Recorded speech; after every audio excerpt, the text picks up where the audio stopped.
And lastly, I just want to say an important point. Get out of this mindset of this is a temporary thing. I'll cut for the summer and I'll bulk in the winter. Just have this as your standard if that's what you want to do. I'm never out of this condition because it's just my identity and who I am. What is up, guys? So you've been asking me all about my back and shoulders, which seem to have kind of blown up recently since I started weightlifting more seriously. And so I thought in this video I would just make a little guide upon how I've been training and what are the things that have gone into building my back, which I would say is one of my most impressive muscle groups, right? Obviously, this video is gonna be quite a comprehensive guide. I think it might be a bit of a long one because I wanna sort of include everything that goes into it, because a lot of people will tell you that like, oh, do this secret exercise and then your back will blow up and stuff like that, and that's never the case. So I wanna try and cover all of the bases in this one. So I just wanna let you guys in on something that I've been working on for the past few months, which is I'm building a community group all about the sort of stuff that I'm personally doing to kind of get people who are interested all together, right? So it's going to be all about the physique development, the martial arts stuff, and basically putting all of those elements together, which I don't really see people speaking about. You've probably seen me say before in videos that like people focus on one or two elements, and you either get these martial artists that are really skilled but are just kind of a bit skinny, or you get like a huge bodybuilder that might look impressive but he can't do anything with his body. And I always wanted that blend of both, you know, like the anime physique. It's not just about lifting weights and looking good, you need to be able to do something with that muscle. So watch out for that in the coming months. I'm really excited about it and a lot of hard work's gone into that. So let's get started with why I wanted to lift in the first place. And I kind of hinted at it before, is that, you know, I already had a good physique and a good base from doing all my martial arts for so many years, but I just wanted to take it to that next level and get that kind of elite anime physique, right? So I've never been interested in getting massive. That's never been my goal, and I personally don't think that that looks very good. I always like that super shredded look, and actually that will work in your favor when building muscle, as I'll get to in this video, because when you're very lean and stuff like that, you can really see all the muscles pop out without having to do, say, as much work as somebody that's on a massive bulk or something like that. Now, I already had a very good base of functional muscle from doing years of martial arts training, and I won't pretend like some of these influencers that say that, you know, they were dead skinny and then got massive, but when you see the before picture, they were still really in shape. Boxing and martial arts training, when you're at a pretty decent level, like you know how to use your body and apply power, is an incredibly underrated way to build an amazing physique, right? You always get the people speaking about what's called the boxer's back, which is where they're kind of shaped like a Dorito, like this, right?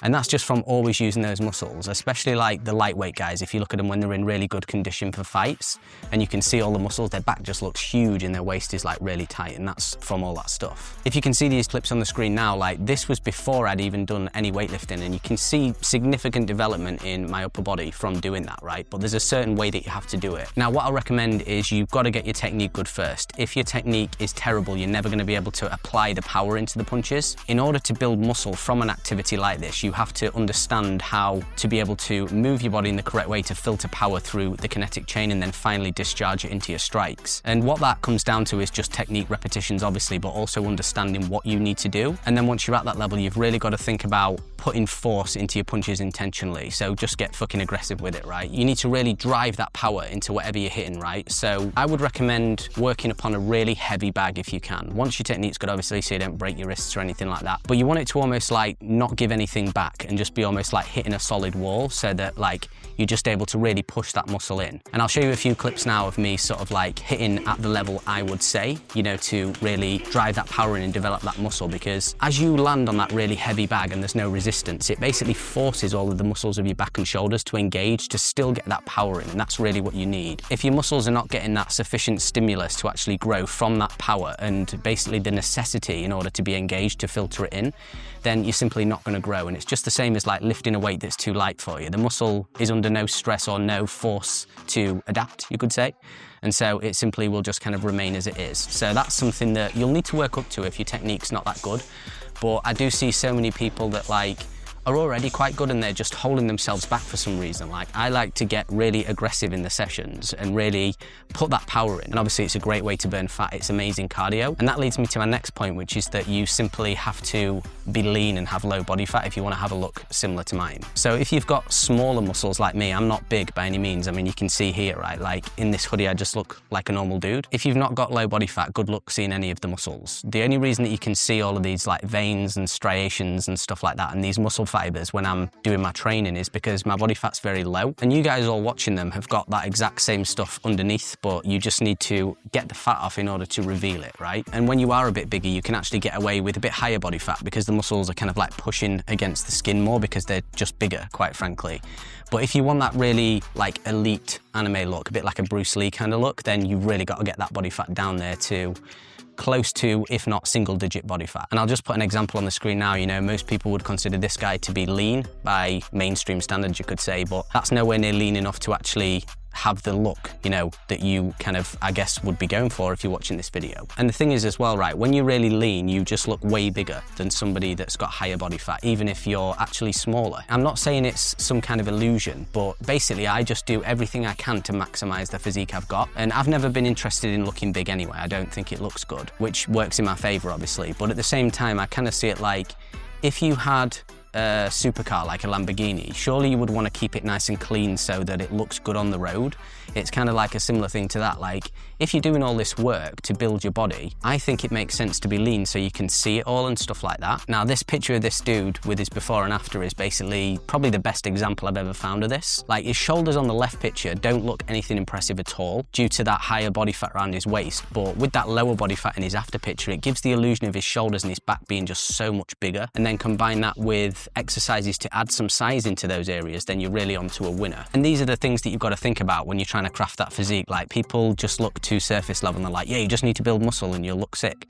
Not at all. You've got to like put all these factors together if you really want to have that elite look, is the only way I can describe it. And I say elite, it sounds like I'm tooting my own horn a bit, but that's what it is. It's like, you don't see many people that look like that. And you really have to consider all these factors if you want to. And this just simply comes down to having a clean diet and sticking with it as consistently as you can. Because if you don't do that, then you're never going to see the results of all of that hard work you're putting in. So, you know, you owe it to yourself to do that. And you've probably heard it before that like diet is way more important than any training you're doing, because even if you're doing like tons of cardio and loads of lifting and stuff, if your diet's just shocking with a load of sodium and stuff like that, which causes water retention, then you're just never going to see those results. And to put it in perspective, since I started lifting, which is only just about a year ago now, I've only gained about 2 kilograms, which is absolutely nothing. You know, people seem to think when I post my pictures that I've just blown up and gone massive, and some people have accused me of taking stuff and things like that, which is just funny. But what has happened is my body is recomposited, you could say. So I do think that, like I said, although I already had muscle and was lean, I think I'm actually a bit leaner now. So that loss of a little bit of body fat will have accounted for some of that weight. But then I've also added a bit of muscle, obviously, in the back and the shoulders, which has kind of changed my body from like this to more like this.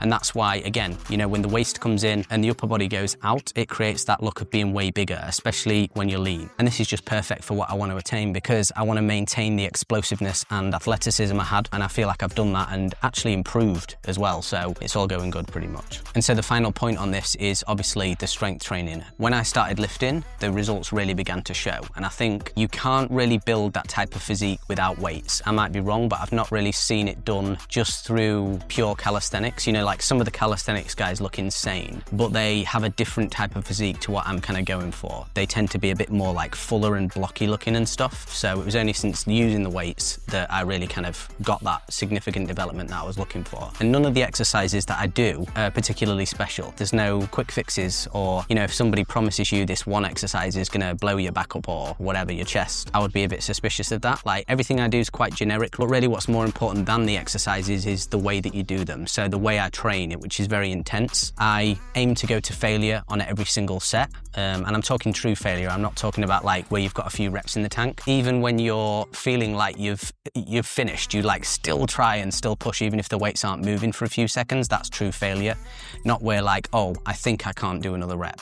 But do be careful and don't like drop a dumbbell on your head, which I've kind of nearly done a few times. And something else I do as well is I always do a drop set on the last set of every single exercise. So I tend to do 3 sets of each, sometimes 4, and then I always do a triple drop set on the last set. And I don't care about doing like 6 to 8 reps of this exercise because some YouTuber said so, you know, like I don't really care about that. I just do as many as I feel like doing. Sometimes I'll do 15 reps of lat pull down, for instance, and I'll just go from there as like how I feel really. And then obviously up the weight when it feels appropriate, when it does get just way too easy. But I do want to state as well, don't get into ego lifting. because you're just not doing yourself any favors. I've trained with a few people before who just think it's cool to like show off and show you how much weight they can lift, but actually they're not really lifting it because they're not using the appropriate muscles to do it. Like say with inclined dumbbell press for the chest, for instance, I don't use the heaviest weight I can because I find that when my body is stressed under that really heavy weight, it starts recruiting other muscles like my shoulders in order to get it up, and that means that I'm not actually hitting the chest. So I have no qualms about like using a bit of a lower weight and really concentrating on the form to make sure I'm hitting those appropriate muscles and giving them that stimulus. And I also only wait until sort of my heart rate has calmed down a little bit after one set before I go again, which is typically from like a minute to a minute and a half. I'm not, again, interested in any of this like science says it's 3 to 5 minutes, you know, to maximize hypertrophy. I just want to be intense and I want to sweat in the sessions and feel a good pump, right? And if I'm waiting around too long, one, I get bored, and two, I just feel like I don't get that intensity and I don't generate that heat and that sweat, which is all part of the fun of training for me. But I would say, to kind of accompany that statement, my cardio is very, very good from all of the other stuff that I do. And that will really help you massively in strength training as well, because you're able to recover quicker. And when you're used to, you know, pushing yourself in a certain way, you can kind of just apply that to something else. So, because I've trained martial arts for so long and loads of like intense circuit stuff, I then just apply that into the weight training. So it's like a little bit of a shortcut and a hack, and I'm able to push myself in that same way. And I found that the martial arts has helped me loads with that stuff because I'm so aware of how to use my body. I've got a very high-level intuitive sense of what's called proprioception, which is like the awareness of where your body is in space, and like you kind of know how you're using your body. So I'm quite easy to adapt, say, the weightlifting form if I feel it's not hitting the right muscles into a more appropriate position, which again will speed up that process of development and bringing the gains in quicker. Other factors are obviously things like your sleep and not doing anything stupid like drinking alcohol, which is really one of the worst things that you can do for muscle growth because it just tanks your testosterone. And even if you still lift, like if you're hungover, it's just not going to have the same effect again because you've not really got the building blocks to grow that muscle. Consistency, massively important, obviously. You need to keep doing it. You know, like a perfectly tailored plan executed once in a blue moon is never going to beat out a kind of average or below average plan that's just done consistently. So don't overthink the process. This is something I was always saying just applied to pure martial arts as well, but it's the same for everything. People want to get like the perfect plan all the time and they don't want to take any action. And they just get stuck in this endless loop of research when really the secret is that anything will work if you just put it into action consistently, which is why like you get those guys in prison that just get those insane physiques because they haven't got any resources. They might have like a bench press and then most of the time they're just in the cell and they just do a shit ton of calisthenics and push-ups and they're just making do with what they've got. They're not trying to get like the perfect programming with the optimal rest time and the, you know, this and that for muscle growth and stuff. They just kind of get on with it. And I think that that's like the best thing that you can do. So if you find yourself getting stuck in this mind loop, this mind game of thinking that you have to get everything right, then you're working against yourself, and just go and take some action. Just lift some weights or do something, right? And lastly, I just want to say an important point, which is get out of this mindset of like, this is a temporary thing, or you're going to like bulk up and then you're going to do a cut. Yeah, I'm going to cut down to get like this. Now, there is nuance to it because obviously if you're fat currently, you are going to have to cut down, but don't just think of it as a temporary thing like most people do. Like, oh, I'll cut for the summer and I'll bulk in the winter. Just have this as your standard if that's what you want to do. I'm never out of this condition because it's just my identity and who I am. And that does a number of things for you as well. Number one is that obviously it keeps your discipline in check because you know you're trying to maintain this thing. So you're going to think twice before going to like the massive hearty buffet and stuffing your face full of stuff. But also something I don't see many people say, and I think it's because not many people maintain a certain condition year round, especially like mine, is that your body will adapt to a new lower level of body fat. And so, yes, it might feel difficult at first, but as I've said, like, this is where I always am. And because my body's so familiar with that now, it will always return to that. Even if I do gain a bit of fat, like, it's actually quite hard for me to get fat. Even if I try, like, it will, my body will find itself naturally reverting to where it normally is. And that's what you want to aim for if you want to get that, you know, that consistency of your physique, not like only looking good for a few months, which is something that has never appealed to me and I've never understood. I want to look like this all the time and I don't care how slow the progress of building muscle is, but actually you look bigger when you are lean. So it kind of works in your favor. So I think because people don't persist in that state, they're always flip-flopping between being like maybe quite lean, then they gain a load of weight again, get lean and gain a load of weight again.